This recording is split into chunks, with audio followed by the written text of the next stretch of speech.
والله لو أن القلوب سليمة لتقطعت أسفا من الحمام. أقسم وصدق، والله لو أن قلوبنا سليمة لتقطعت أسفا من الحرمان. ما أكثر الساعات التي تمر بنا ونحن نحرم منها، لا نستفيد منها، تذهب سبهللا. والعمر والزمن أغلى من الثمن، أغلى من الذهب وأغلى من الفضة. الذهب والفضة لو ذهبت يمكن يأتي بدلها شيء، لكن العمر والزمن لا يأتي بدله شيء. إذا ذهب ذهب، ما فيه رد، ولن يؤخر الله نفسا إذا جاء أجلها، والله خبير بما تعملون. حتى إذا جاء أحدهم موت قال ربي ارجعون لعلي أعمل صالحا فيما تركت، كلا ما في رجوع، إنها كلمة هو قائلها ومن ورائهم برزخ إلى يوم يبعثون. لولا أخرتني إلى أجل قريب فأصدق وأكن من الصالحين. أنت الآن في مهلة، اغتنم الوقت، اجعل لنفسك حزبا من كتاب الله عز وجل، اجعل لنفسك وقتا للعمل الصالح.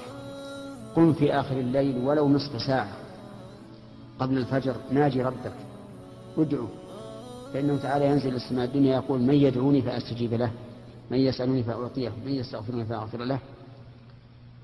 من الذي لا يقدر أن يقوم قبل الفجر بنصف ساعة؟ أمر بسيط جدا. نحن نسأل الله أن يرحمنا برحمته،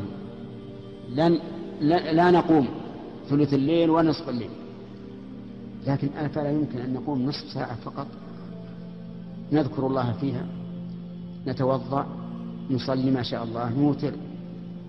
هذا أمر أظنه بسيطا جدا. كذلك أيضا نجعل حياتنا كلها ذكرا لله، فإن المؤمن الكيس هو الذي يجعل حياته كلها ذكرا لله، لأن في كل شيء أمامنا آية من آيات الله، آية من آيات الله.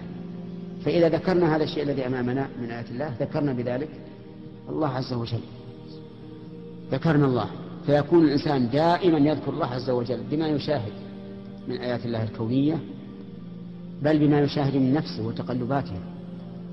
القلب الآن أنا أسألكم، هل قلوبكم على وتيرة واحدة دائما؟ لا، في غفلة أحيانا، في إنابة أحيانا، في تذكر أحيانا، في حياة بينة أحيانا يحيا قلبك حياة تتمتع بها مدة من الزمن تتذكرها. ربما تتذكر حالة وقفت فيها بين يدي الله عز وجل مصليا ساجدا ولا قبل 30 سنة أو أكثر حسب عمر الإنسان، لأنها أثرت في قلبه. فمثل هذه الأشياء ينبغي أن نستغلها وأن لا نغفل، فالغفلة موت، قسوة للقلب وموت للقلب.